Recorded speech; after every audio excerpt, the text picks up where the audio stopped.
Carte sur table. Une émission proposée par Hype FM.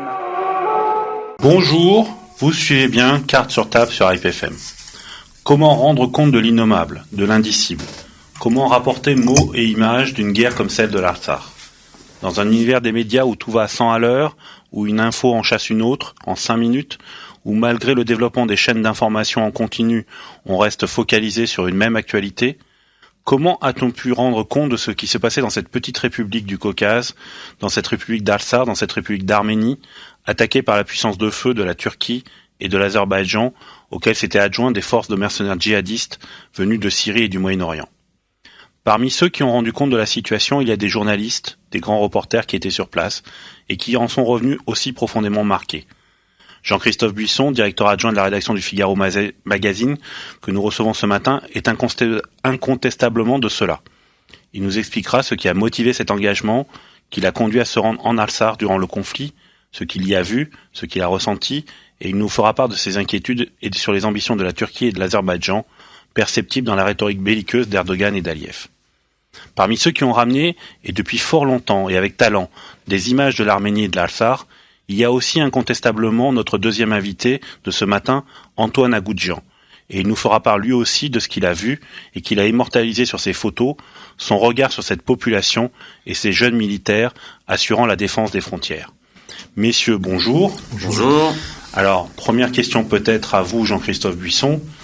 Comment vous êtes-vous intéressé à l'Arménie et à l'Artsakh ?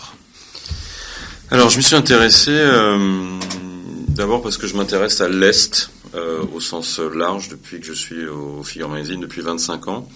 Je me suis beaucoup intéressé aux Balkans au début de ma carrière, notamment tout l'ancien espace yougoslave, et puis par extension au monde slave, donc à la Russie, et par extension au Caucase, d'abord au Caucase du Nord, je me suis rendu à plusieurs reprises, puis au Caucase du Sud, et notamment l'Arménie, où je me suis rendu à plusieurs reprises dans ces dernières années, mais pas pour faire des reportages très politiques, plutôt des reportages d'évasion, de tourisme. J'ai découvert ce pays qui m'a aussi marqué que la Serbie m'a marqué, qui est un pays qui m'est cher, avec quelque chose qui est assez difficile à décrire, qui relève du sentiment que ce pays a une âme qui dépasse la raison.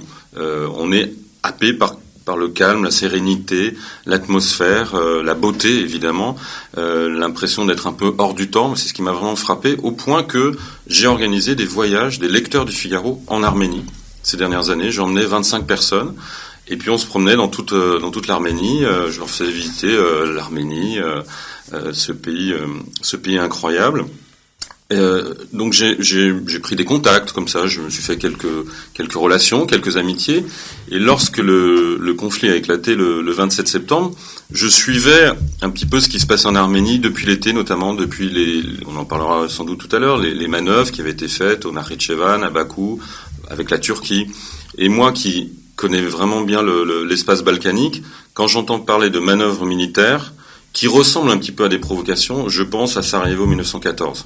C'est un réflexe parce que j'ai ça en tête. J'ai beaucoup travaillé sur ce sujet. J'ai écrit un livre qui s'appelle Assassiné, où je raconte l'assassinat de François Ferdinand et je raconte toute la mécanique qui a amené cet assassinat par des nationalistes et nihilistes serbes, mais qui ont choisi cette date parce qu'il y avait eu des manœuvres qui étaient considérées comme une provocation.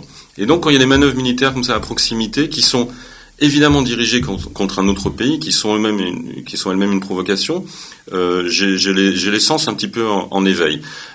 J'avais constaté dans l'Arménie, qui me paraissait la République d'Arménie un pays très apaisé, très calme, avec les gens tout à fait sereins, mais toujours une petite inquiétude lorsqu'on parle avec eux. Par exemple, pour moi, arrivant de l'Occident, je vois un pays, encore une fois, démocratique, apaisé, calme, et je voyais, par exemple, sur la route qui longe le Nakhitchevan, la frontière, des petits murets. Et avec les gens qui vendaient des pastèques. Et je leur disais, mais pourquoi vous avez ce petit muret ? Je disais, de l'autre côté, c'est Nakhitchevan, qui est quand même à 1 kilomètre. Je dis, oui, vous êtes en paix. Il dit, non, parce que de temps en temps, il y a des snipers qui tirent sur nos pastèques, pour bien nous faire comprendre qu'ils sont toujours là, toujours présents. Et moi, dans cet univers, dans cet espace de beauté incroyable, cette espèce de tension permanente qu'on ne vit pas quand on vient de l'extérieur. On passe, on voit, c'est beau, les pastèques, le bord de la route, etc., des paysages. Et là, les gens vous parlent et vous disent, voilà quelle est la situation. Il y a toujours cette impression qu'ils peuvent revenir. Ils avec un grand I, c'est-à-dire les Turcs. Bon. Donc vous voyez ça un peu en disant, ils sont un peu paranoïaques, ils sont quand même, voilà, ça va, c'est fini tout ça. Et donc tous ces petits détails et le début de la guerre, tout ça c'est aggloméré en disant, mais en fait c'est eux qui avaient raison. Nous, on voit ça de l'extérieur, on se rend pas compte. Et donc, la vérité, elle est toujours dans la parole des gens qui vivent la situation. Et donc, je me suis mis dans un coin de la tête, je vais quand même suivre ça de près. Les premières 27 septembre, 28 septembre, échange d'artillerie, donc ça peut être une escarmouche comme en 2016, ça peut ne pas durer longtemps, mais je surveille quand même ça de près. Et surtout, je surveille, comme je m'intéresse à la géopolitique, la Turquie depuis le début de l'année. Le début de l'année, l'année 2020 est une année essentielle pour la Turquie. Parce que il y a 100 ans, il s'est passé beaucoup de choses là-bas, et Erdogan joue beaucoup sur les symboles.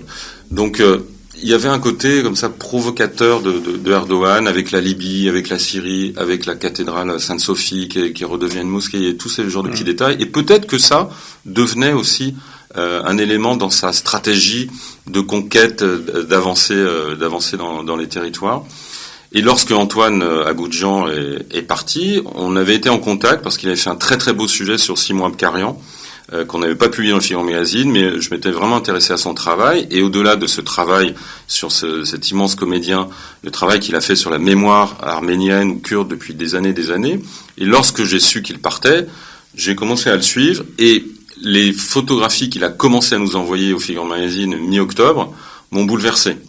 Et tout ça joint, je me suis dit, on peut pas rester comme ça. Il faut qu'on fasse quelque chose, parce que Antoine est en train de nous documenter ce qui se passe, et ce qui se passe est effroyable.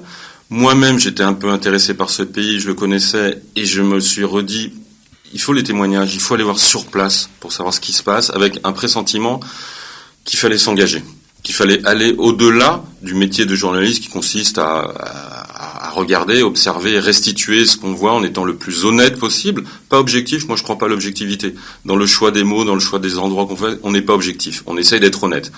Là, je voyais qu'il y avait quand même un pays qui était agressé, un pays qui était agresseur. Il y avait une asymétrie dans les photos que m'envoyait Antoine et les témoignages qu'on pouvait glaner de ci, de là. Je me suis dit, il y a quelque chose à faire, et qui va au-delà du simple reportage de guerre comme j'ai pu en faire il y a 20 ans et que j'ai plutôt arrêté de faire depuis longtemps. Il faut s'engager. Et s'engager, il faut que c'est de l'impact. Peu de gens en parlent. Donc si nous on en parle, ça veut dire que c'est un moment qui doit être important.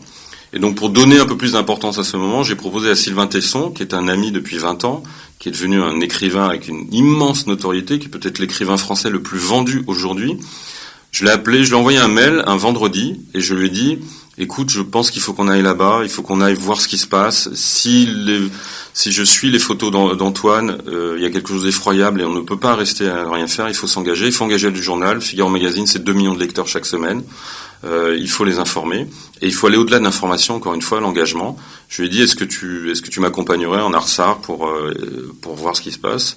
On était vendredi, il m'a répondu en 3 mots. On part lundi, point d'interrogation. J'ai même pas discuté, c'est on part. On part là, on laisse passer le week-end, on s'équipe, on part.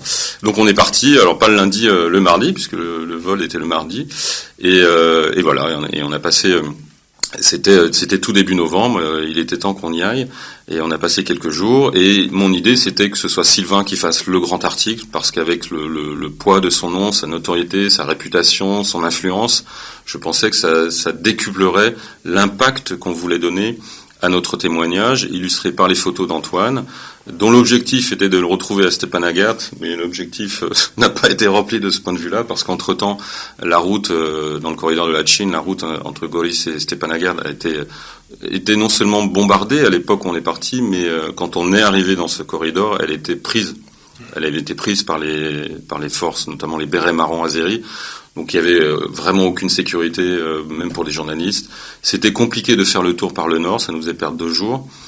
Donc on a décidé de rester dans le corridor et puis de longer la frontière, d'aller dans toutes les zones avec Sylvain toutes les zones entre la République d'Arménie et les anciens districts, et tous les petits villages qui étaient sur la ligne de contact, jusqu'à David Bek au sud, c'est-à-dire tout le long du Sionik, pour recueillir un maximum de témoignages, à la fois d'Arméniens d'Arménie, qui défendaient leur village, parce qu'ils étaient persuadés à ce moment-là que ça allait peut-être aller jusqu'en République d'Arménie, la guerre, et ils n'avaient pas tort, on en parlera peut-être tout à l'heure, parce que David Bek, qui est en République d'Arménie, a été touché, a eu des morts, enfin un mort, et puis des habitants de l'Artsakh qui revenaient, voire des déplacés, et qui revenaient, qui parfois reprenaient les armes pour défendre l'Arménie.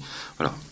Alors Antoine Agoudjan, vous avez depuis des dizaines d'années scruté, photographié les moindres recoins de l'Arménie et de l'Artsakh. Comment vous vous retrouvez, vous aussi, au sein de cette guerre ? En fait, moi, je traite depuis plusieurs années un projet sur la mémoire, dont la colonne vertébrale est l'héritage du génocide des Arméniens. Et ces dernières années, je suis allé en Irak, en Syrie, tout simplement parce que la géographie, enfin les événements politiques majeurs qui s'y produisaient, la guerre en Irak, à Mossoul, la guerre contre Daesh en Syrie, que ce soit dans la partie loyaliste, que ce soit dans la partie kurde, le Rojava, se produisait exactement à l'endroit où les Arméniens ont été dissous à la fin de la Première Guerre, en fait. Et je dis mémoire parce que peu importe s'il y a plus de communauté arménienne, ce qui est important pour moi, c'est de pouvoir être sur un lieu qui interpelle la mémoire, en fait. Et c'est à ces moments-là que j'ai travaillé avec le Figaro Magazine, d'abord avec la guerre de Mossoul, et puis après avec les guerres en Syrie. Et ce qui est paradoxal, c'est que quand je traitais stricto sensus la thématique arménienne, j'avais énormément de mal à pouvoir la vendre à la presse. Et à partir de 2015, après le centenaire du génocide, j'ai choisi d'aller sur des lieux d'actualité, on va dire, parce que les événements qui s'y produisaient se passaient exactement à l'endroit où il y avait eu ce génocide, à savoir que ce soit Deir à l'est de la Syrie, que ce soit Mossoul, que ce soit Raqqa. C'était un des camps majeurs lors du génocide des Arméniens. Et en fait, même s'il n'y avait pas d'Arméniens, c'est pas vraiment les Arméniens que je traite, c'est la mémoire, peu importe pour moi, parce que je pouvais, capter des images qui évoquaient le génocide des Arméniens. Quand vous faites des photographies à Raqqa d'un camp, il y a 100 ans, il y avait un camp arménien. Vous allez à Deir Zor et qu'il y a ce que appellent les Kurdes d'ailleurs des Tchétés, il y avait aussi des milices qui appartenaient à l'unité spéciale qui massacrait des Arméniens dans ces régions-là, quoi. Donc j'étais complètement dans la mémoire. C'était pas évident, mais au fur et à mesure que j'allais dans ces régions-là, parce que j'avais peur de pouvoir me rendre dans des endroits où, en fin de compte, j'allais pas du tout être en adéquation parfaite avec ma mémoire, mais c'était complètement ça, quoi. C'était inutile d'aller en Arménie à l'époque. C'était pour moi une façon de pouvoir capter des images qui évoquaient le génocide des Arméniens, dans l'objectif de faire un livre. Mais bon, à cette époque, on a collaboré avec le Figaro Magazine, et paradoxalement, dans le texte de Vincent Joly, il expliquait les raisons pour lesquelles j'étais parti là-bas. C'était pas juste un article, ça me faisait peur d'ailleurs à l'époque, je dis juste parler de l'événement d'actualité, mais pas du tout. Vincent Joly a d'abord fait un préalable en expliquant pourquoi j'étais allé là-bas, en tant qu'Arménien de la 3e génération, et après, donc, il traitait le sujet du conflit, en fait. Et quand il y a eu la guerre du Karabakh, logiquement, j'ai décidé de partir dans le prolongement de ce que j'avais fait depuis 5 années, après le centenaire. Voilà, l'actualité m'a rattrapé. Dès le 1er octobre, j'étais sur zone. Et alors, on va maintenant revenir sur ce moment de cette guerre. Quelles sont les premières images, question à tous les deux, alors peut-être d'abord Antoine, parce qu'on parle d'images, mais quelles sont les images qui vous frappent quand vous arrivez sur place ? Les images, c'est plus déjà un sentiment, c'est-à-dire le sentiment que le temps n'existe plus et que moi j'appartiens à la 3e génération, celle qui a connu les rescapés du génocide dans cette ville, justement, Alfortville. Et tout ce que j'ai dans ma mémoire, c'est les récits. À mon époque, il n'y avait pas énormément de photographies sur le génocide. C'était essentiellement les anciens qui nous racontaient. Et ils transmettaient cette mémoire sans réellement vouloir trop en parler. On ne comprenait pas pourquoi d'ailleurs à l'époque, mais ils ont vécu cette expérience-là. Donc ils n'ont pas envie forcément d'en parler parce je sais pas. Mais moi, cet héritage, j'ai eu de façon orale. Et quand je suis devenu photographe, j'ai dit, mais c'est fou parce qu'il y a très peu de photos sur le génocide des Arméniens. Aujourd'hui, il y en a beaucoup plus. Il y avait essentiellement les photos d'Armin Wegener à l'époque.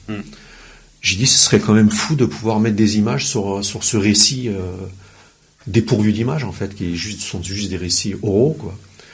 Et alors, ce qui m'a frappé, pour répondre à votre question, c'est que sur place, j'avais un sentiment de vivre un cauchemar, quoi. C'est-à-dire quelque chose qui était irréel. C'est-à-dire que j'avais le sentiment d'être en 1915, quoi. C'est-à-dire d'avoir ces gens qui protègent leur village, ces prêtres qui sont obligés de prendre des armes pour protéger leurs églises, ces drames humains. Enfin voilà, j'étais complètement dans ce que je cherchais. C'est-à-dire qu'avant avant 2015, je fais un lapsus.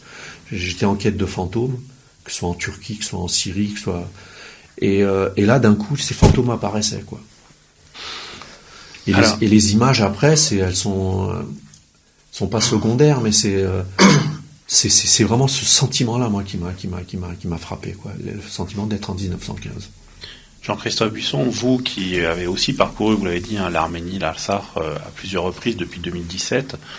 Vous, quand vous revenez cette fois-ci, début novembre, début novembre, on est vers la fin de la guerre, puisque le cessez-le-feu sera signé le 9 novembre.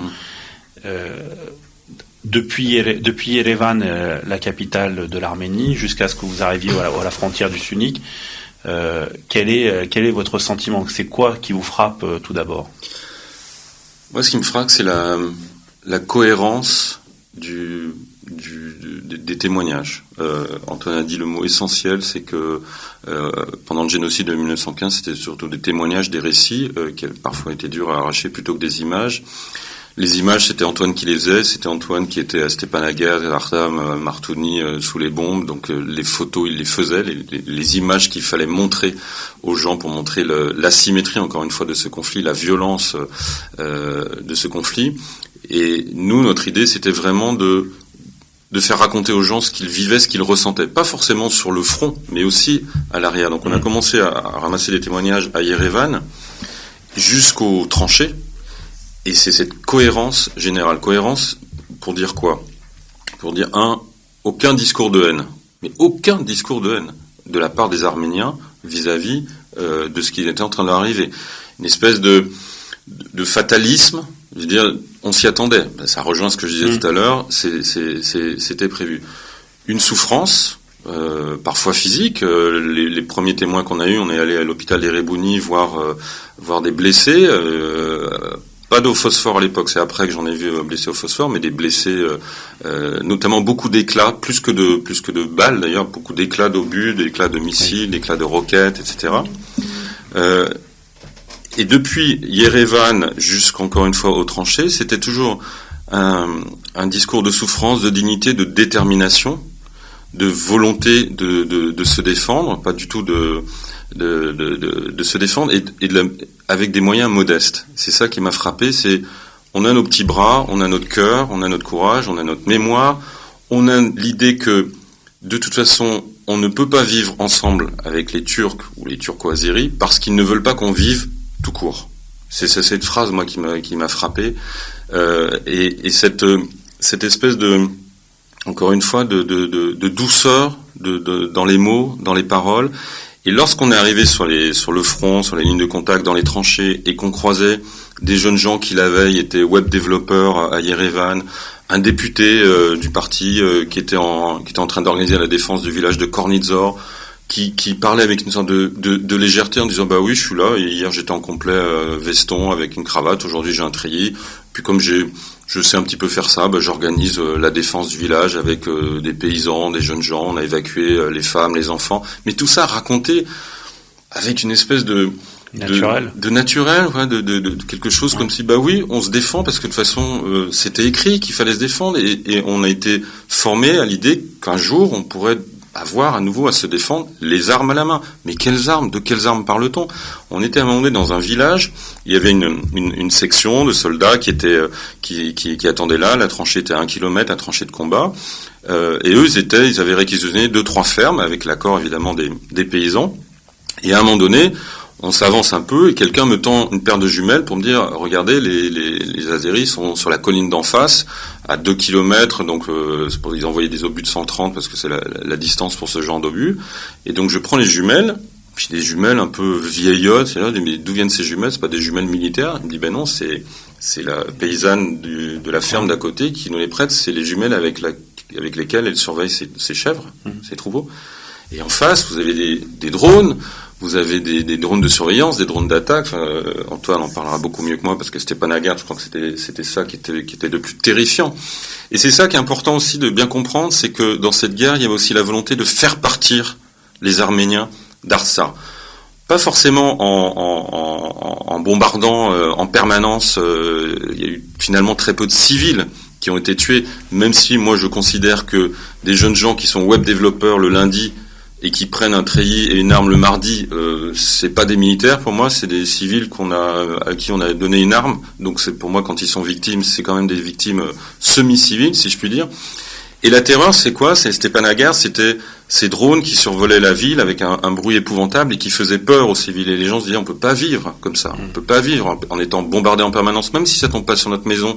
Cette pression qui revient à ce que je disais au début, cette tension le long de la frontière Nuranichevan, c'est l'impression que ils sont là, ils nous menacent, donc à un moment donné, on s'en va. Et ça s'appelle une épuration ethnique à bas bruit, une épuration ethnique qui fait pas des milliers, des dizaines de milliers, des centaines de milliers de morts, comme on a pu le voir en ex-Yougoslavie ou surtout au Rwanda, mais de fait, on invite les gens à s'en aller, parce qu'on ne peut pas vivre comme ça. Et moi, ce qui m'a frappé aussi dans cette guerre, c'est une guerre entre un pays démocratique et un pays semi-autoritaire, voire dictatorial, qui est l'Azerbaïdjan, soutenu par un autre pays semi-dictatorial qui s'appelle la Turquie. Et par exemple, la décision politique de demander aux civils de quitter Stepanakert quelques jours avant le cessez-le-feu, en se disant, s'ils prennent Chouchi, ils vont raser Stepanakert, puisque Chouchi permet d'être au-dessus de Stepanakert, donc de dominer la ville et donc de la bombarder jour et nuit s'il le faut. Un dictateur n'aurait pas fait ça. D'ailleurs, les dictateurs ne font jamais ça. Lorsqu'il y a une ville qui est menacée de bombardement, on laisse les civils parce qu'on a des boucliers humains, puis ça fait des images formidables pour les médias. Ça fait des victimes, ça fait des morts, ça fait des gens qui crient, qui hurlent, qui pleurent, et ce sont des civils. Comment peut-on accepter ça? Eh bien, le gouvernement arménien est un gouvernement quand même démocratique qui a dit, ben non, les civils, on les sauve. Donc on invite les civils à partir, il ne restera plus que des hommes qui défendront, qui encore une fois sont parfois des civils à peine. Ce qu'on a appelé, nous, Fort Alamo. Exactement. Et on résiste tant que faire se peut, et on n'a pas, finalement, la résistance a été assez courte. Mais cette idée d'évacuer les civils, de sauver les civils, protéger les civils, c'est une idée démocratique. C'est une idée qui devrait plaire à la France, puisque c'est une des valeurs de la France. C'est-à-dire, on ne se sert pas des civils dans une guerre lorsqu'on est attaché à certaines valeurs. Et ça, c'est aussi ça que je retrouvais dans le discours de tous ces jeunes gens, ou ces femmes, ou ces blessés, ou ces soldats improvisés. C'était ces valeurs-là qu'ils défendaient. Au-delà de l'Arménie, de la mémoire arménienne, de l'identité arménienne, ils défendent une certaine conception du monde, une certaine civilisation, qui est celle de la France, qui est celle de l'Europe, qui est celle des valeurs qu'on défend depuis des siècles, face à quelque chose qui s'apparente à une forme de barbarie. Parce que terroriser une population civile, utiliser des djihadistes qui sont les ennemis de l'humanité aux yeux de toute l'humanité entière, ça ne s'appelle pas quelque chose de civilisé, ça s'appelle une forme de barbarie. Accepter d'utiliser des armes interdites, de phosphore, des sous-munitions qui sont les pires armes qui soient, puisque elles durent des dizaines de mois après que la guerre soit terminée. Et d'ailleurs, aujourd'hui, les Azerbaïdjanais voient ce que c'est. Tous les jours, il y a des soldats azerbaïdjanais qui déminent et qui sautent sur des mines qu'ils ont eux-mêmes envoyées. Donc ils sont d'une certaine manière punis par ce qu'ils ont commis, par le péché qu'ils ont commis. Donc c'était ça qui me frappait, c'était la modestie, encore une fois, du discours et des moyens de se défendre contre une espèce de monstre. C'est Antoine qui a trouvé la plus belle formule pour résumer ce qu'était cette guerre. Nous, on l'a vu, en bas c'était 14-18, en haut c'était Star Wars. Donc quand vous vous défendez avec des armes de 14-18 face aux vaisseaux spatiaux de Star Wars, évidemment, il y a une forme d'asymétrie qui provoque chez un témoin, en l'occurrence un journaliste comme ou Sylvain Tesson et moi, quelque chose qui va au-delà du récit, de la reconstitution pure et dure de ce qu'on voit, ce qu'on entend. Il y a une envie de s'engager et de témoigner de ça et de dire aux Français ce qui se passe là-bas, c'est quand même beaucoup plus grave qu'un petit conflit territorial comme on peut en voir tous les mois dans le monde entier. Alors Antoine Agoudjian, vous qui les avez côtoyés, ces soldats arméniens, est-ce qu'ils sont à l'image... Alors le mot en arménien est assez symbolique puisqu'on parle des Azadamardikner, c'est-à-dire des combattants de la liberté. Est-ce que c'était des vrais combattants de la liberté, ceux que vous avez vus? Bah oui, parce que en fait ils se sont mobilisés face à une agression. Donc dans tous ces militaires, on trouvait effectivement de tout. Il y avait des conscrits, mais il y avait aussi beaucoup de volontaires. Beaucoup de volontaires. Et à chaque fois que j'en côtoyais, ils disaient moi je protège ma terre. Voilà, on sentait que c'était un devoir. Effectivement, ils se battaient pour protéger une terre qui arbitrairement avait été donnée en 21 par un dictateur, dans cette politique toujours de diviser pour mieux régner. Mais chaque espace de ce territoire transpire l'Arménie, transpire la jeunesse du christianisme. C'est ça qui est incroyable, c'est qu'en fait, le mensonge, il est hallucinant, quoi. C'est-à-dire qu'ils sont parvenus à convaincre que ce territoire leur appartient, alors qu'à chaque mètre, en fait, il y a des vestiges qui appartiennent à la jeunesse du christianisme et qui sont en plus des monuments arméniens, avérés et attestés en tant que tels. C'est ça qui est hallucinant, quoi. Alors ils protègent une terre, mais ils protègent aussi une civilisation. Donc effectivement, c'est des combattants de la liberté. Et est-ce qu'on sentait, je vais vous donner la parole, mais est-ce qu'on sentait également ce décalage entre les moyens mis en œuvre, entre les combattants arméniens qui en fait ont mené une guerre de tranchées, qui ont mené la guerre de 14-18, et les combattants, l'armée azerbaïdjanaise soutenue par la Turquie, qui elle menait la guerre du 21e siècle à 2000 km de là, avec des drones pilotés dans des salles, avec des joysticks, sans voir qui ont tué, quoi. Moi, je pense que, quoi qu'il en soit, ils auraient adapté, les Turco-Azéris auraient adapté les moyens en fonction de leurs objectifs, même si l'armée arménienne était bien équipée. Qu'est-ce que vous voulez qu'elle fasse contre plusieurs armées, contre des milices, contre un armement sophistiqué? Moi, je pense que cette guerre a été préparée de longue date. C'est mon opinion.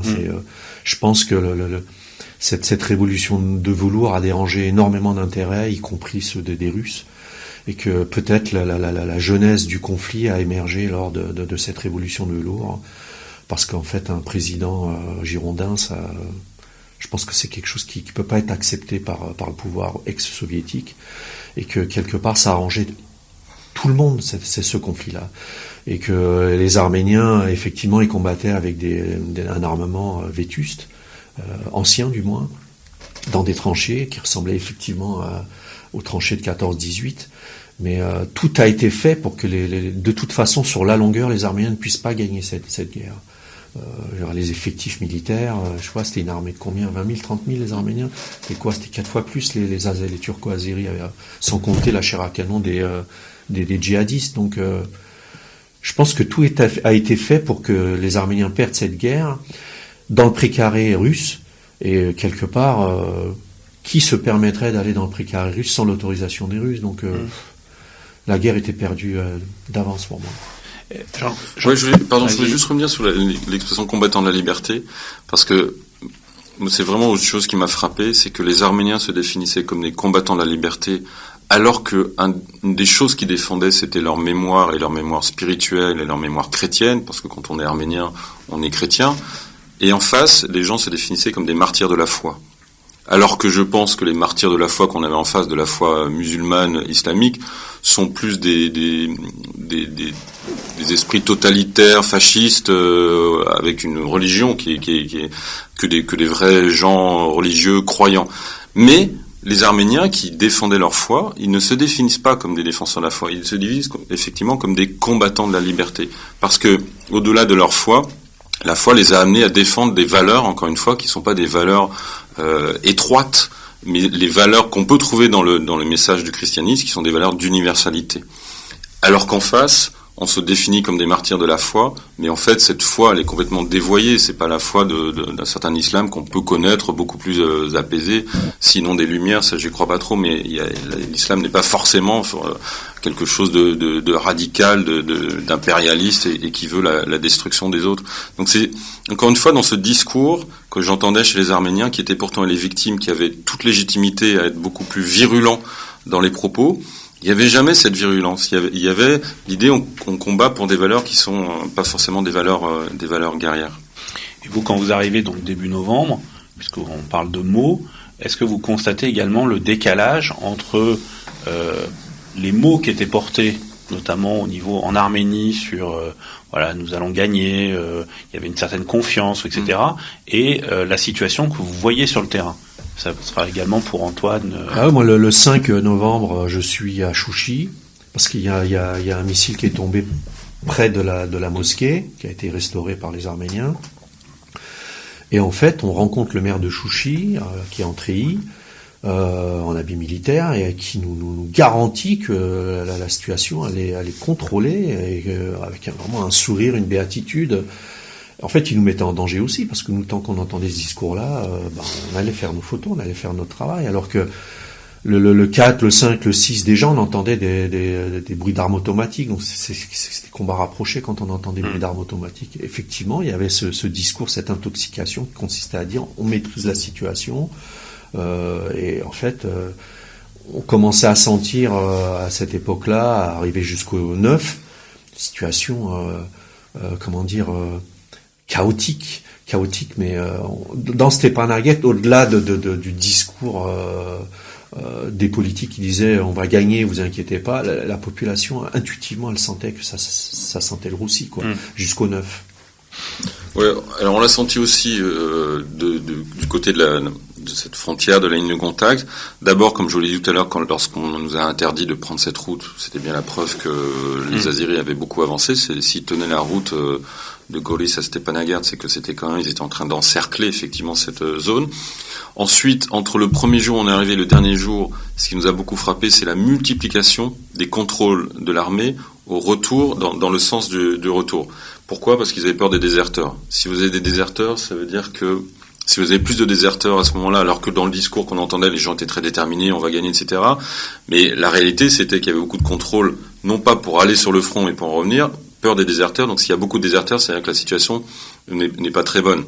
Donc on voyait bien qu'il y avait un petit décalage. Et puis lorsqu'on était par exemple à Kornizor, on voyait de loin la route qui montait à la Chine et on voyait les forêts brûlées par le phosphore qui permettaient aux chars aux tanks d'arriver jusqu'à Chouchi. On s'est dit, s'ils arrivent à avancer les tanks jusqu'à Chouchi, là, ça va quand même être tendu. Et on voyait passer de loin sur cette route qui montait jusqu'au corridor de la Chine. Donc, il y avait quand même plein d'indices qui nous laissaient penser qu'effectivement, la situation n'était moins brillante, ou en tout cas assurée que la propagande officielle pouvait le dire. Mais la propagande officielle, franchement, on la voyait pas beaucoup, parce que nous, on était sur le terrain, on regardait pas la télé, on n'écoutait pas la radio, on écoutait ce que nous disaient les gens. Et encore une fois, les combattants vraiment aguerris, ils étaient en Artsakh, ils étaient en première ligne, et dans les villages qui étaient sur la ligne de contact, c'était déjà la deuxième ligne. Donc c'est des gens qui sont pas des robots militaires, qui sont pas des soldats de profession, donc ils parlent beaucoup plus librement, ils expliquent ce qu'ils voient, ce qu'ils entendent. Et effectivement, quand on était par exemple à David Bek, où il y a un homme qui a été tué par un bombardement, moi c'est ce qui m'a toujours frappé dans cette guerre, c'est que quand les Russes disaient la ligne rouge c'est la frontière, vous êtes en République d'Arménie, vous avez un mort, vous avez des bâtiments qui ont été bombardés, il me semble que la ligne rouge elle est franchie. C'est là où j'ai commencé à avoir des doutes sur la Russie, sur le jeu qu'elle jouait, en disant ils ont dit non, on s'occupe pas de l'Artsakh, mais si l'Arménie est touchée, là on intervient. Ils ne sont pas intervenus, alors qu'on voyait, on a vu la famille, les endroits qui avaient été bombardés à David Bek, encore une fois en République d'Arménie. Et là, à David Bek, le soir, c'était tir d'armes automatique à proximité aussi. Donc on s'est dit, ils sont vraiment à quelques centaines de mètres. Quand on entend effectivement des bruits d'armes automatiques, c'est que et officiellement, ce qu'il y avait devant nous, c'était encore une zone contrôlée par les Arméniens. Donc il y avait quand même un certain nombre de petits détails qu'on comprend après. Évidemment, une fois qu'il y a le cessez-le-feu, on se dit tiens, c'est des détails qui montraient que la situation était, sinon désespérée, du moins très très délicate. Alors qu'encore une fois, le discours officiel général, c'est on tient bon, on avance, on résiste, on va y arriver. Et surtout, une illusion, et là on a ressenti avec beaucoup de douleur avec Sylvain Tesson, lorsqu'on parlait aux gens, il nous accueillait en disant « Ah, des Français, la grande presse française arrive, si des journalistes de la grande presse française arrivent, c'est que la France va arriver. » La France, c'est-à-dire pas seulement des chirurgiens et de l'aide médicale, mais de l'aide politique, voire militaire. Et nous, on regardait nos chaussures avec Sylvain Tesson. Si vous saviez, comme on a un ministre de la Défense qui n'a pas du tout envie, qui pense qu'on peut être neutre dans un conflit pareil, même si le président Macron lui avait bien désigné l'agresseur, dit qu'il y avait des djihadistes, des mercenaires au service de l'Azerbaïdjan, mais on a mis la Défense qui, pour des raisons qui appartiennent sûrement au business, avait considéré qu'il ne fallait pas s'immiscer. Mais sur place, eux, ils ne voyaient qu'une chose, ils voyaient des Français, des journalistes français. Donc, journalistes français, ça y est, c'est bon. C'est l'avant-garde d'une armée médiatique et peut-être politique et peut-être militaire qui va venir à notre secours, ce qui est normal. La France se bat au Mali contre les djihadistes. La France a des soldats tués au Mali contre les djihadistes. La France aide le Mali à combattre les djihadistes. Aucune raison qu'elle ne fasse pas la même chose en Arménie. Le président français dit qu'il y a des djihadistes ici, donc le président français va envoyer des soldats français pour nous défendre, nous aider à nous défendre contre l'ennemi commun qui sont les djihadistes. Eh bien non. Vous qui avez connu, vous dites que vous vous intéressez beaucoup aux Balkans et à la Serbie et à son environnement yougoslave, pensez-vous que le président Macron aurait pu avoir une initiative de celle de Mitterrand se rendant à Sarajevo pour, au milieu des choses, pour peut-être calmer les combats? Ouais, je crois sincèrement je pense qu'il en avait l'envie, je pense qu'il en avait la mobilité, je sais qu'il y a eu une tension énorme entre l'Élysée et le Drian. Et le Quai d'Orsay. Même si le Quai d'Orsay, même si le discours officiel c'était il y a le good cop et le bad cop, on essaie de maintenir. Je pense que si ça n'avait tenu qu'à lui, il serait intervenu. D'ailleurs, c'est lui qui a insisté pour envoyer très vite effectivement des médecins, des reconstructeurs en Arménie, dans les hôpitaux d'Arménie pour aider. Mais il y a quelque chose qui s'appelle les relations géopolitiques internationales, les accords économiques. La France a beaucoup d'accords avec la Turquie, beaucoup d'accords avec l'Azerbaïdjan.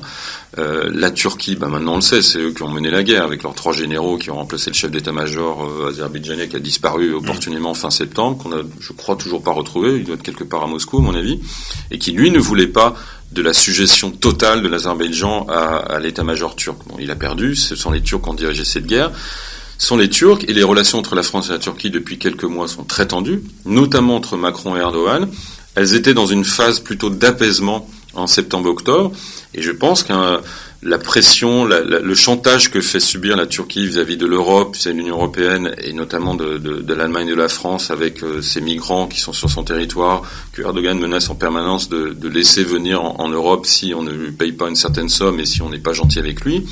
Ça, plus les intérêts, encore une fois, économiques, industriels, militaires, et avec la Turquie et avec l'Azerbaïdjan, c'était plein de raisons qu'évoquait Antoine pour que personne n'intervienne pour défendre une Arménie qui a quoi à proposer à l'Occident.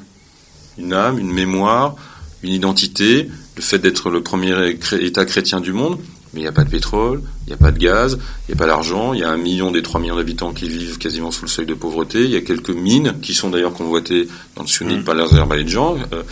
Donc aujourd'hui, si vous n'apportez pas quelque chose dans la corbeille du mariage, vous n'avez aucune chance d'être défendu, même si, encore une fois, vous êtes la victime de ceux qu'on considère comme les ennemis de l'humanité aujourd'hui, qui sont les djihadistes. Mais apparemment, ça ne suffit pas pour dépasser les accords économiques qu'il peut y avoir entre les nations dans le monde. Alors là, on parle de la France, mais on peut dire qu'effectivement, le grand frère qui a manqué aussi, c'est la Russie.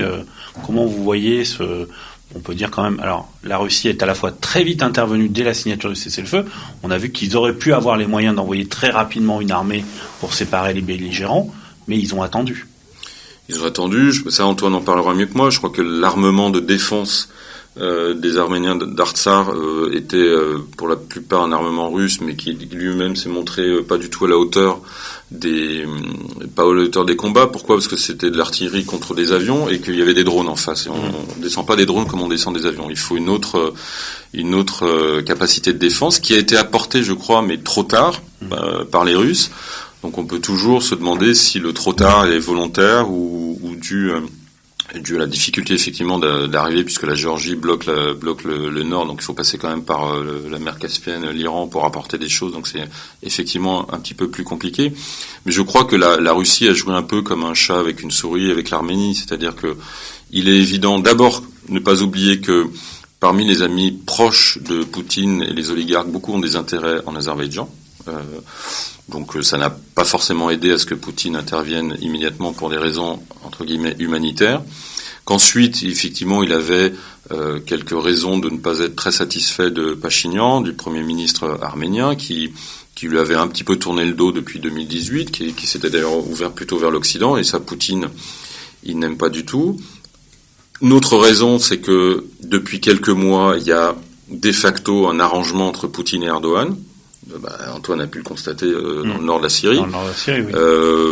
Et qu'il y a une espèce de partage des territoires qui est très très très ambigu, qui est très presque malsain, qui est très artificiel, qui est sûrement malsain, mais qui est un arrangement de deux chefs d'État autoritaires qui à un moment donné se disent notre intérêt là maintenant tout de suite c'est de faire ami-ami.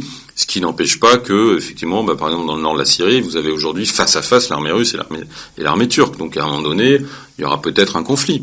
Et de la même façon, aujourd'hui, en Artsakh, il y a, grosso modo, l'armée russe et l'armée turque ou l'armée azérie qui sont face à face. Donc, aujourd'hui, ils ont un commandement de surveillance de cessez-le-feu commun.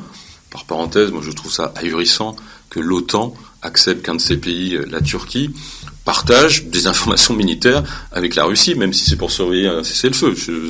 Le silence de l'OTAN sur cette situation me trouble beaucoup, mais me conforte, nous conforte, je crois, Antoine et moi, dans l'idée que, effectivement, l'Arménie est un petit peu la victime d'un immense jeu d'échecs diplomatiques et international, et que là ça se joue au niveau des cavaliers, des fous, du roi et de la reine, et que l'Arménie c'est un petit soldat. Et les soldats au jeu d'échecs on les sacrifie si besoin. Et je crois que c'est ce que subit l'Arménie aujourd'hui, qui encore une fois n'a qu'à proposer son cœur, son âme, sa mémoire, son histoire, sa diaspora, vous en êtes la preuve vivante, qui a un talent et qui s'est adapté dans tous les pays du monde et qui continue à prier et à espérer pour les Arméniens d'Arménie et d'Artsakh, mais ça ne suffit pas dans le grand jeu international. Antoine Agoudjan, est-ce que cette guerre a aussi été une guerre des images, une guerre de l'information ? Moi, j'ai couvert les guerres en Syrie, les guerres en Irak, il y avait beaucoup plus de journalistes, effectivement. Et puis ça tournait, la dernière guerre à Barouz, c'était de la folie, l'endroit où on était localisés, les journalistes, ça tournait tout le temps, là. Il y avait effectivement, on était tous dans l'école numéro 1. Il y avait des journalistes. À Stepanakert. À Stepanakert, ouais. Mais oui, il y avait des journalistes, mais on peut pas comparer ça aux guerres qu'il y a eu en Syrie, en Irak. Ça n'a rien à voir. Mais ça s'explique, je crois, en partie, il me semble, par la. Il y a des raisons structurelles et conjoncturelles. Le conjoncturel, c'était toute la presse, alors je parle que de la presse française, parce qu'il y avait quelques Russes quand même, étaient obnubilés par l'élection américaine. D'ailleurs, je crois que si cette attaque a eu lieu à ce moment-là, dans l'esprit de Aliyev, c'était effectivement le monde entier, tous les 4 ans, est très intéressé par ce qui se passe aux États-Unis, donc détourne un petit peu le regard d'autres théâtres d'opérations militaires. Donc on va en profiter.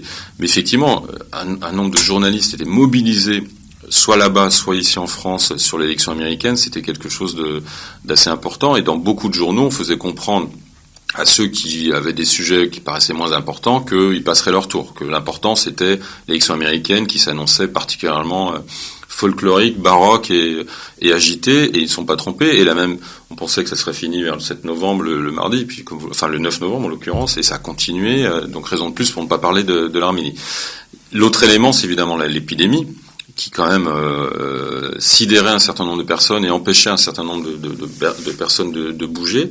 Et puis le structurel, c'est que la presse aujourd'hui, dans une situation financière très délicate, moi quand je suis arrivé au Figaro Magazine il y a 25 ans, il y avait à peu près entre 12 et 15 grands reporters, notamment reporters de guerre. Aujourd'hui, il en reste 4. Et c'est un grand journal, le Figaro Magazine. Donc vous imaginez les autres journaux. Et quand vous avez que 4 grands reporters, tout le mois d'octobre, ils sont mobilisés sur plusieurs théâtres, ils ont plusieurs reportages en cours, et personne aurait-il la volonté, n'a le temps, l'organisation de s'organiser. On va pas dans un théâtre de guerre comme ça, les mains dans les poches. On prépare le sujet, il faut connaître un petit peu. Et effectivement, et je reviens à ça. Et comme je connaissais un petit peu, alors que c'est plus du tout mon poste, que je suis directeur adjoint du magazine maintenant, j'ai bien vu qu'il y avait aucun grand reporter du Figaro Magazine qui irait sur place. Donc j'y suis allé parce que j'ai une petite connaissance de la région et du sujet. Et qu'il y avait, l'avantage quand vous êtes directeur, c'est que vous prenez la décision vous-même, vous partez.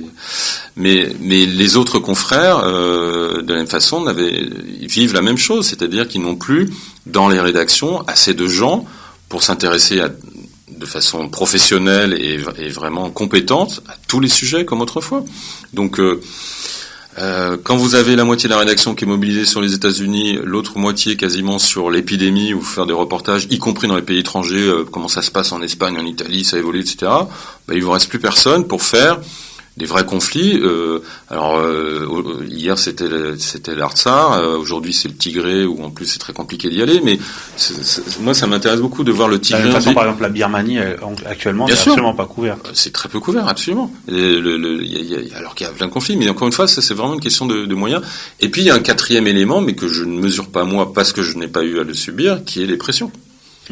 Il est évident qu'à un certain niveau, il y a des pressions sur certaines rédactions ou directions de rédaction de la part des lobbies pro-turcs ou pro-azéri pour dire n'y allez pas.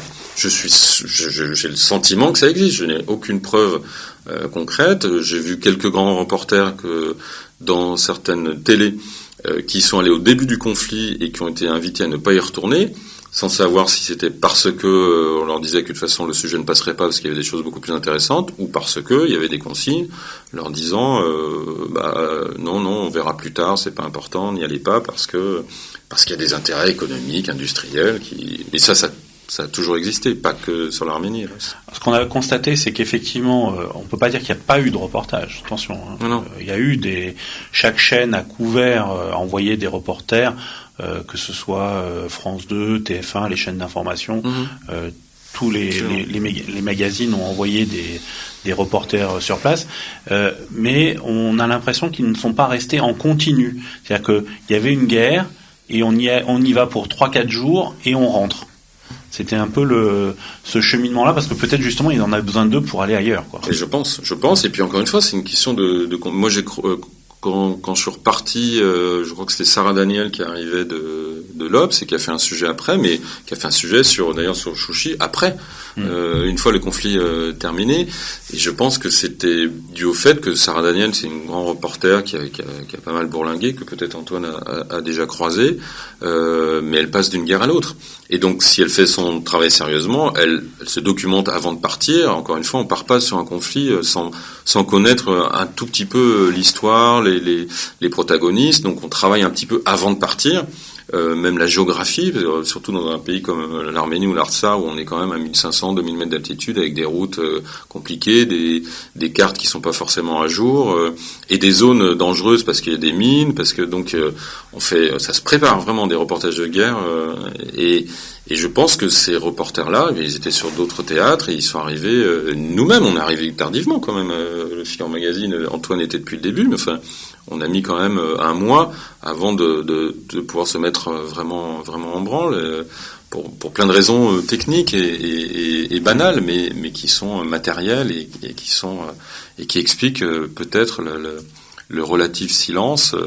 Et puis quand même, pardon, mais il y a une gêne, c'est-à-dire que on n'aime pas une situation où vous avez un petit pays chrétien attaqué par un grand pays, par des grands pays musulmans. On a un peu de la gêne à raconter ça parce qu'on a l'impression qu'on va encore stigmatiser l'islam, les pays musulmans. D'ailleurs, c'est pas un conflit. Non, personne ne dit que c'est un conflit religieux. C'est un conflit où la religion prend sa part. C'est un conflit, mais il y a une dimension territoriale, une dimension mémorielle, une dimension géopolitique, une dimension spirituelle. Mais on sent qu'il y a toujours une gêne en disant d'habitude c'est les musulmans qui sont les victimes, là c'est les agresseurs. Attention à ne pas donner l'impression d'être dans le combat de l'Occident chrétien contre le Moyen-Orient islamique. Alors qu'encore une fois c'est absolument pas c'est pas mon avis que ça le sujet. Antoine Agoudjian, alors comment s'organisent sur le terrain les photographes? Comment vous parce que il y a eu un certain nombre de photographes arméniens d'Arménie qui ont couvert le conflit, qui étaient là-dessus, et puis aussi des photographes internationaux qui sont arrivés, notamment russes, qui ont couvert. Comment se fait En fait, il faut avoir déjà une autorisation émanant de deux institutions, le ministère des Affaires étrangères arménien, le ministère des Affaires étrangères d'Artsakh. Sans ça, on peut pas aller sur place. Donc c'est assez rapide, mais bon, voilà, c'est la condition essentielle pour pouvoir se rendre sur place. Une fois qu'on se rend sur place, on va à Stepanakert dans la base où tous les journalistes obtiennent leur accréditation, qui est souvent de 2, 3, 4 jours, pas plus, une semaine, à renouvelable. Et de là, il y a une deuxième, donc ça c'est une base journalistique, on va dire, il y a une deuxième base, une base militaire, où ce sont les militaires qui prennent le relais pour amener des pôles de journalistes sur les lieux, en fait, où il y a eu des impacts, où il y a eu des bombardements, où il y a des choses à traiter. Et voilà comment ça s'organise, mais bon, alors effectivement, on est obligé de traiter avec eux, mais on peut aussi se débrouiller pour essayer de contourner un peu ce qui est compliqué, parce qu'ils n'ont pas trop l'habitude non plus. Enfin, les Arméniens sur place n'avaient pas l'habitude de gérer du journaliste. Ils étaient un peu dans leur logique de c'est pas autorisé, c'est pas permis. Mais bien souvent, on pouvait pas travailler avec eux. Donc après, à ce moment-là, on choisissait par d'autres voies d'y aller, de se rendre sur place avec ce qu'on appelle les fixeurs, quoi. Est-ce qu'on n'est pas aussi, on a parlé tout à l'heure de la guerre du XXIe siècle sur le plan militaire, mais est-ce qu'on n'est pas aussi dans une guerre du XXIe siècle sur le plan de l'information, où elle s'est déportée sur les réseaux sociaux? On a vu un énorme travail de propagande du côté azéri sur les réseaux sociaux pour me parler avec des fausses informations, des fake news, pour dire que l'Arménie avait bombardé des villages, des civils, etc. Puis que quand les journalistes allaient sur place, ils ne voyaient rien. Vous avez raison, c'est très important parce que je crois que c'est peut-être une autre explication de la timidité de la presse française sur ce sujet, un peu intoxiquée par effectivement les réseaux sociaux, qui laissent entendre une petite musique qui est très simple, c'est un conflit entre deux États, entre deux pays, entre deux nations. Il y a des victimes des deux côtés, des victimes civiles des deux côtés. Les Arméniens bombardent l'Azerbaïdjan bombarde l'Arménie.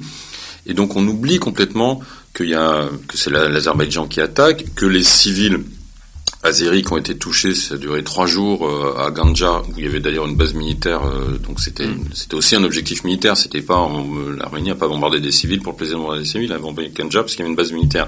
Et puis après c'est terminé, il n'y avait plus d'artillerie arménienne, c'était un seul agresseur qui attaquait, qui avançait, encore une fois avec des mercenaires djihadistes. Donc là, d'un seul coup, il y avait un déséquilibre.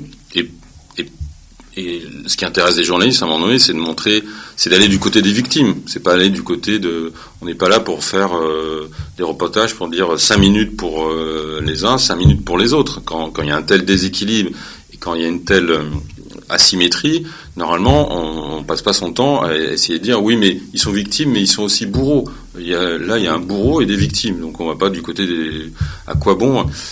Et cette petite musique sur les réseaux sociaux qui donnait l'impression que, effectivement très bien alimentée par les Azéris, que il y avait des victimes azéries, que par exemple quand le violoncelliste que j'ai rencontré à Yerevan, Sevak Avanessian, qui est un violoncelliste d'origine arménienne qui est à Bruxelles depuis de nombreuses années, mi-octobre, quand il a appris que la cathédrale de Chouchi, Antoine était là, a été bombardée, il a pris un billet d'avion et il est venu à Chouchi pour jouer dans l'église D'ailleurs, il m'a expliqué, il voulait jouer du Bach, du Mozart, et ce qui est sorti de ses mains, à ce moment-là, c'est Komitas, la grue de Komitas, ce célèbre morceau où la grue vient et dit apporter des nouvelles du pays pour tous les gens qui ont fui, évidemment, le génocide. Il a joué ça, à l'intérieur de la cathédrale. Puis il allait jouer devant, parce qu'il pouvait pas y entrer, la mosquée, effectivement restaurée par les Arméniens, et avec l'aide de l'Iran, la mosquée de Chouchi, pour dire, à un moment donné, c'est la musique contre la guerre, quoi, je résume. Le lendemain, il y avait des Azéris qui faisaient la même chose, qui se mettaient à jouer du violoncelle dans un endroit bombardé, etc. Donc chaque fois une copie, une espèce et l'idée c'est l'équivalence. L'obsession des Azéris pendant ce conflit, c'était l'équivalence. Je peux vous le dire même pendant les 30 ans précédents. Bien sûr. Oui, mais les 30 ans précédents, nous, les Français étaient pas au courant. Mais là, moi, je donne un exemple très concret que j'ai vécu. C'est les diplomates du Quai d'Orsay qui nous expliquent que, alors que le président Hollande voulait se rendre en Arménie, etc., qu'il fallait absolument attention, non, il peut pas y aller s'il ne va pas en Azerbaïdjan. Macron, il y a eu tout un cinéma diplomatique quand il est allé au sommet de la francophonie à Yerevan. Les Azéris voulaient absolument qu'il y ait derrière une visite officielle en Azerbaïdjan pour qu'il y ait équivalence. Et donc cette petite musique, oui, effectivement, vous m'étonnez pas quand vous en parlez. Le problème, c'est qu'elle a fonctionné sur les journalistes. C'est-à-dire que les journalistes se disent, bah oui, mais si on va sur le front arménien, il faut pouvoir aller de l'autre côté. Non, mais de l'autre côté, il n'y a pas de front. De l'autre côté, il y a une armée qui avance. Donc, ils allaient où ? Ils allaient à Bakou. Et à Bakou, évidemment, on leur disait, non, mais sur le front, c'est pas possible, c'est des zones interdites. Mais ils faisaient quand même un reportage où ils faisaient parler, à Bakou, des gens qui avaient été chassés il y a 30 ans. Très bien. Alors, en disant, maintenant, ils rêvent de retrouver, donc, équivalence.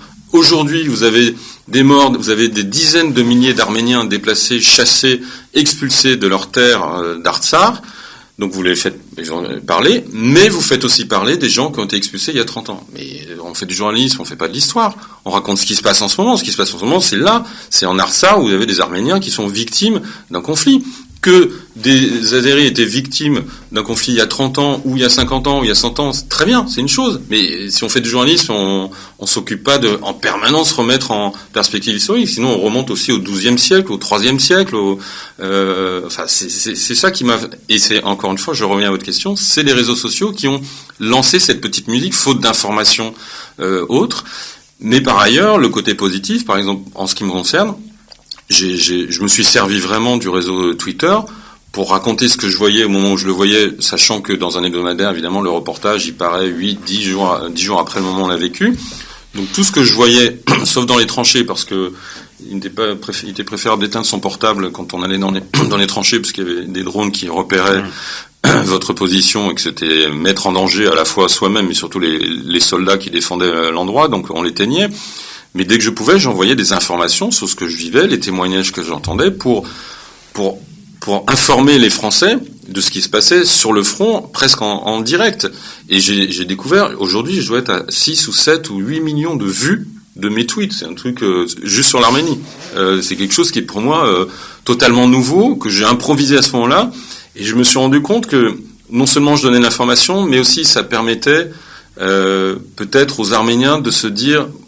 Ils sont pas seuls. Il y a quand même des journalistes qui s'intéressent, qui diffusent de l'information et qui s'intéressent à nous et il n'y a pas un aveuglement, un silence comme il y a eu après le génocide dans les années 20 en France où génocide personne n'en parlait. C'était que les Arméniens qui en parlaient et encore ils en avaient un petit peu honte dans les familles et ils voulaient s'intégrer et ne pas passer pour des victimes éternelles et donc en disant maintenant on se reconstruit ailleurs en France, aux États-Unis, en Allemagne, etc.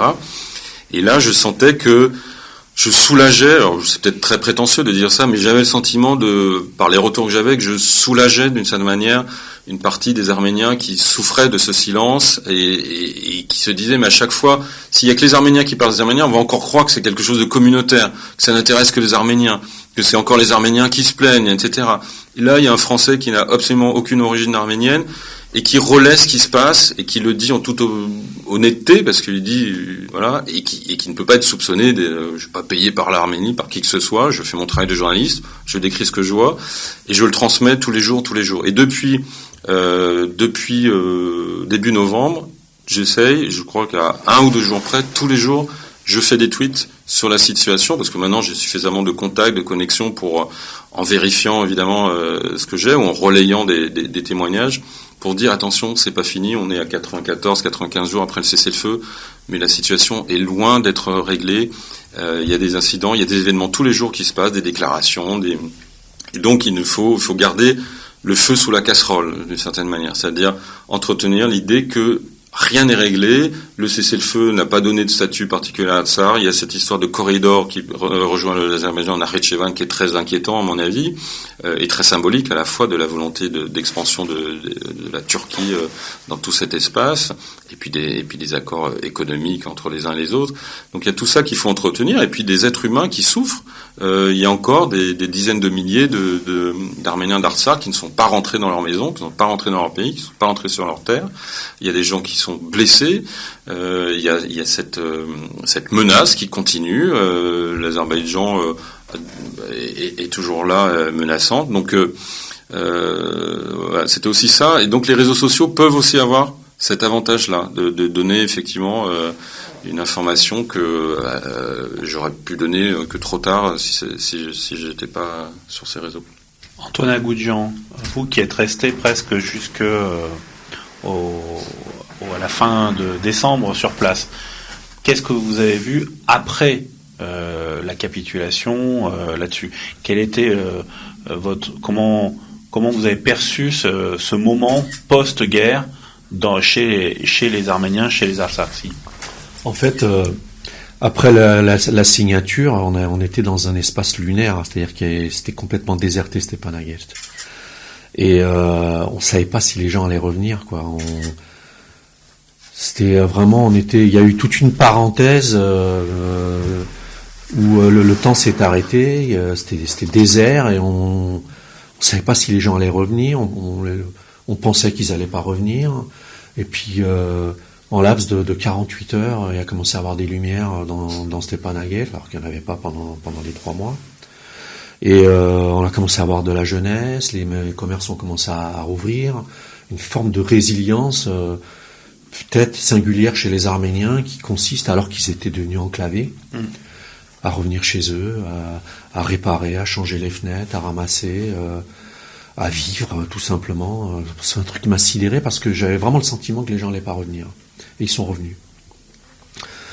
Alors maintenant, dans cette suite-là, qu'est-ce que vous, en tant que photographe, vous comptez faire maintenant Ben moi, je vais poursuivre ce que je fais depuis 30 ans, en fait.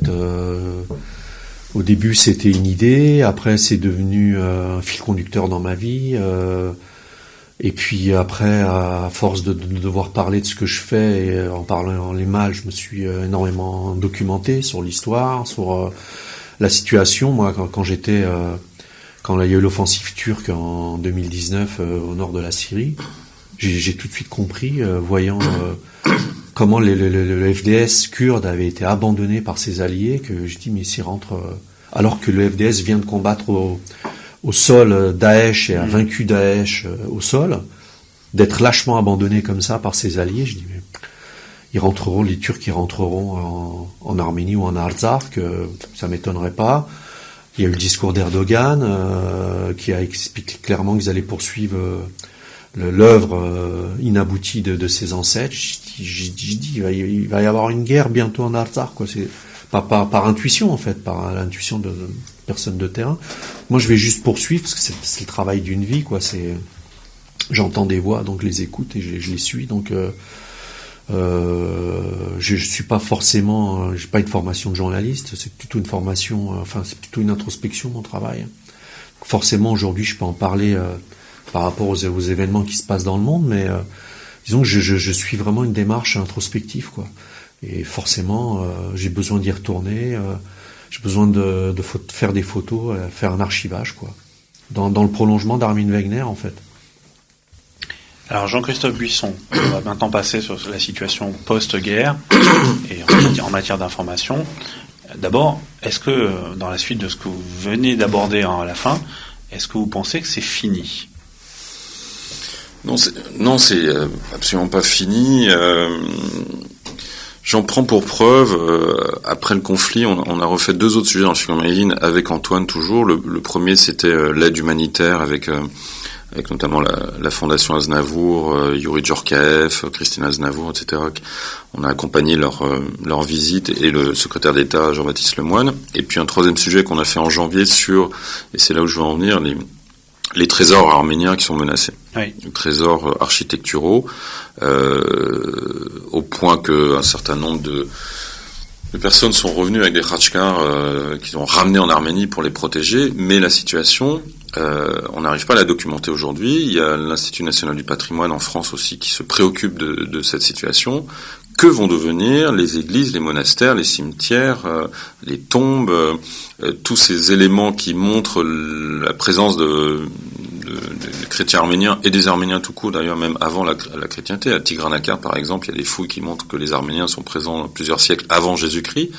Donc tous ces symboles de la présence arménienne et la présence chrétienne arménienne, maintenant sont dans une zone contrôlée par l'Azerbaïdjan.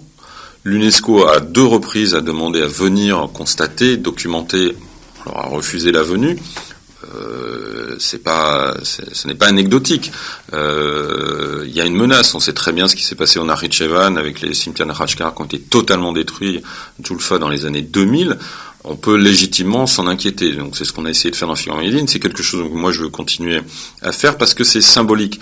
C'est si on efface ou si on refuse de montrer les traces de la présence arménienne dans ces régions-là, ça cache quelque chose. Ça cache la volonté effectivement d'effacer toute trace d'arménité dans cette région. Aujourd'hui, ce sont des bâtiments, demain, ce sera des hommes.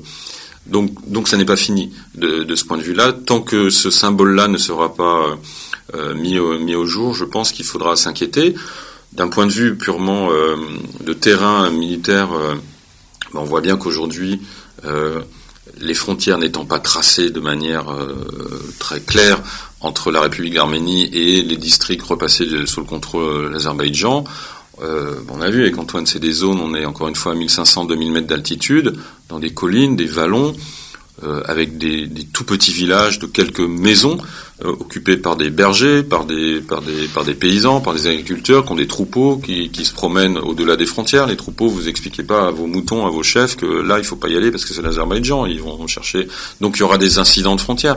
Il y aura pas un membre du FSB russe tous les 10 mètres pour protéger ces zones qui sont ambiguës. Il y a des villages qui aujourd'hui, parce que Google Maps en a dessiné ainsi, qui sont partagés en 2 dans une zone azérie, zone arménienne. Donc on sent bien que il y a une tension, une situation. On voit bien aussi l'absurdité des choses où c'est Google qui décide de là où il faut poser la frontière. C'est absolument incroyable. Mais tout est absurde dans les frontières de cette région depuis plus d'un siècle, puisque ces frontières ont été tracées, Antoine l'a rappelé tout à l'heure, notamment par Staline en 1921, et puis avec l'accord des Anglais qui voulaient plus s'occuper de ça, qui ont laissé Staline s'en occuper aussi. Donc rien n'est vraiment clair, les frontières ne sont pas claires. Ce qui est clair, c'est la présence arménienne dans cette région. Et ça, c'est la seule chose qui est incontestable, et c'est la seule chose qui justement ne marche plus aujourd'hui et est contestée par les Turco-Azéris. Donc, quand les Azéris disent, mais oui, nous on a la légitimité des frontières depuis 1921, si c'est Staline qui a fixé les frontières de la géopolitique au XXIe siècle, il y a quand même des inquiétudes à avoir. Je crois pas que ce soit ou Mustafa Kemal, c'est pas mieux. Donc je pense que cette situation malheureusement n'est pas réglée. La réalité aujourd'hui, c'est que quoi qu'on en pense, sont les Russes qui protègent les Arméniens, avec plein de sous-entendus, plein d'intérêts cachés sûrement des Russes, l'envie d'avoir remis un pied ici. Moi, je pense que le grand jeu, ce qu'on appelait le grand jeu au XIXe siècle entre la Russie et la Grande-Bretagne, qui se passait en Asie centrale, notamment en Afghanistan, s'est déplacé vers l'Ouest. Et le grand jeu aujourd'hui, il a lieu ici. Le grand jeu qui concerne non seulement la Grande-Bretagne, qui est quand même toujours un petit peu dans cette affaire, la Russie évidemment, la Turquie et l'Occident à moindre degré, et les États-Unis, qui à un moment donné, ils ont changé de président, ils ont changé d'administration, ils ont un président et un secrétaire d'État qui sont beaucoup plus intéressés par les affaires du monde et les affaires de cette région que ne l'était Trump et Pompeo, qui donnait quand même l'impression de penser que la frontière du monde s'arrêtait à celle des États-Unis d'Amérique, même si on peut pas leur enlever qu'il n'y a pas eu de guerre menée par les États-Unis sous leur administration. Mais je crois que la liberté dont a joui et a profité Erdogan pendant 4 ans, en avançant des pions un petit peu partout autour de la Méditerranée, en faisant des provocations notamment vis-à-vis de la Grèce, pays de l'Union européenne, je pense que la nouvelle administration ne l'acceptera pas de la même manière. Mettra je crois des limites, parce que on sent bien que c'est le facteur déstabilisant de la paix dans la région aujourd'hui, c'est Erdogan. C'est Erdogan et son expansion turcique, son obsession de l'expansion de la Turquie, de ce couloir qu'il a créé entre Istanbul et le Xinjiang, et Urumqi, au Xinjiang chez les Ouïghours. On voit bien maintenant et l'Arménie constituait l'obstacle. Et par ricochet, c'est aussi l'isolement de la France dans l'Europe face à Erdogan. C'est-à-dire que sur cette question-là... il n'a pas été beaucoup aidé par Angela Merkel, qui, je crois, d'abord quitte le pouvoir dans quelques mois, donc a pas forcément envie de finir avec une tension avec la Turquie, dont 5 à 6 millions de ressortissants d'origine, en tout cas, vivent sur le territoire allemand. Donc c'est quelque chose d'assez important. Et puis encore une fois, on a des accords commerciaux, politiques, économiques avec la Turquie qui sont gigantesques. Il y a des échanges commerciaux de plusieurs centaines de millions et militaires avec l'OTAN. Et militaires avec l'OTAN, bien entendu, dont la Turquie est membre. Donc c'est exactement ce que disait Antoine. Il y a de la réelle politique qui prend le dessus sur toute l'affection, l'amitié, la tendresse et l'amour qu'on peut avoir pour les Arméniens lorsqu'on est français, compte tenu à la fois de l'histoire et de tout ce que les Arméniens nous ont apporté à nous Français en France depuis un siècle et même avant. Alors, on arrive bientôt au terme de cette émission. Antoine Agoudjian, vous comptez repartir bientôt en Arménie, il me semble. C'est quoi vos prochains projets ? Moi, j'ai pas de code, j'ai pas de synopsis. Moi, c'est souvent l'intuition que je travaille, les rencontres. Et évidemment, je me documente énormément, mais donc c'est un espace particulier, l'Arménie et l'Artsakh. Le travail sera essentiellement dans le sunnique et en Artsakh. Donc là, en gros, vous repartez pour refaire encore, voir comment cette Arménie post-guerre, comment elle se comporte, comment ces gens vivent maintenant sur ces terres. Oui. Moi, je pense que, pour revenir un peu à ce que vous disiez, c'est que, en fait, pendant la soviétisation, dans l'Azerbaïdjan soviétique, t'as dit, Van, qu'il y avait 2 Kurdes qui vivaient devant. Les Azerbaïdjanais s'en foutaient complètement. Ouais. Et je pense que c'est un petit peu comme ces violeurs en temps de guerre, ils violent les femmes pour atteindre ce qu'il y a de plus cher dans les hommes. Ils sont attirés uniquement par ce qui touche les Arméniens, y compris Chouchi. C'est tout ce qui. Je pense que s'ils nous mettent sur une île un jour, les Azéris, enfin les Turco-Azéris, la revendiqueront cette île en considérant que ça leur appartient. Donc le préalable à tout ça, c'est la reconnaissance du génocide. Et je pense sincèrement que tant que le génocide n'est pas reconnu par la Turquie, on est en danger. Ce qu'a fait Willy Brandt en 70 à Varsovie, c'est pas demain la veille qu'on l'aura pour les Arméniens, mais on est en danger. Je pense qu'ils ont commis l'erreur, les Arméniens, de penser déjà de cultiver le mythe du grand sauveur et de penser que voilà, eux ils sont toujours dans un discours de paix. Les Arméniens, je dis pas ça par démagogie, c'est la réalité. Ils aspirent à la paix, mais ils n'arrivent pas à imaginer qu'en face ils aspirent uniquement à la destruction des Arméniens, quoi.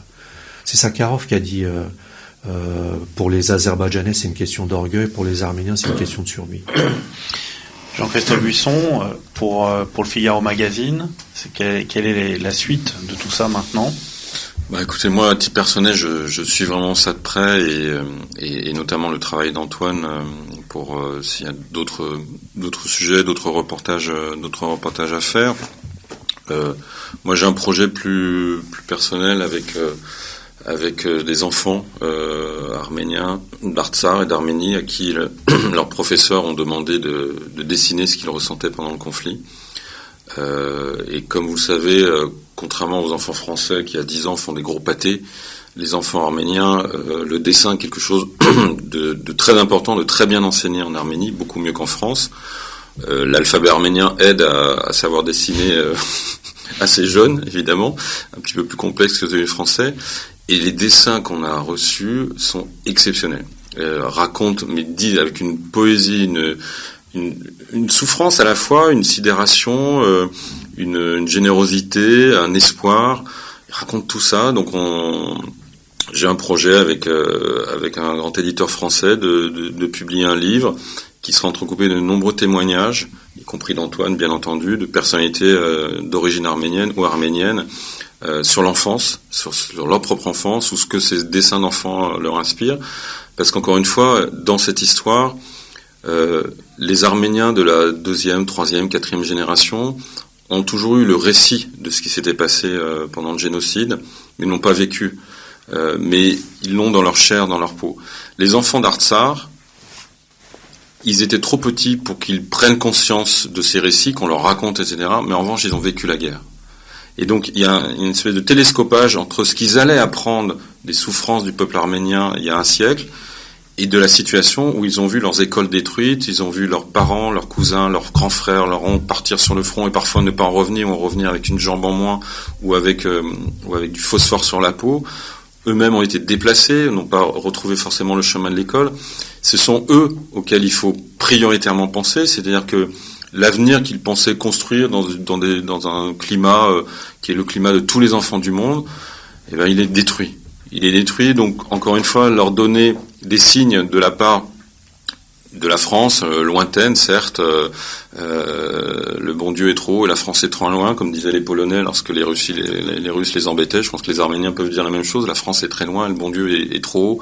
Mais quand même, on essaie, les quelques Français qui sont intéressés à la situation, d'envoyer des signaux d'affection, d'amitié, d'espoir, et avec une espèce de dialogue qui est possible par ce genre d'initiative ou par des travaux photographiques comme celui d'Antoine. Donc moi je reste vigilant, je reste en éveil, et si j'ai l'occasion dans les mois qui viennent, je pense que la commémoration du 24 avril aura un goût très particulier cette année.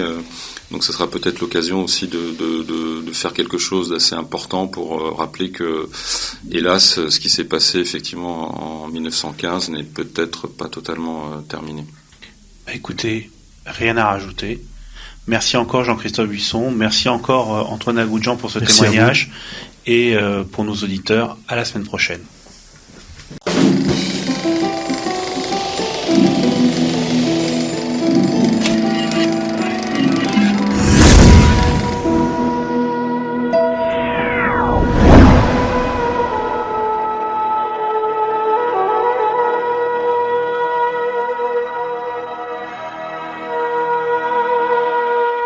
Carte sur table. Une émission proposée par Hype FM.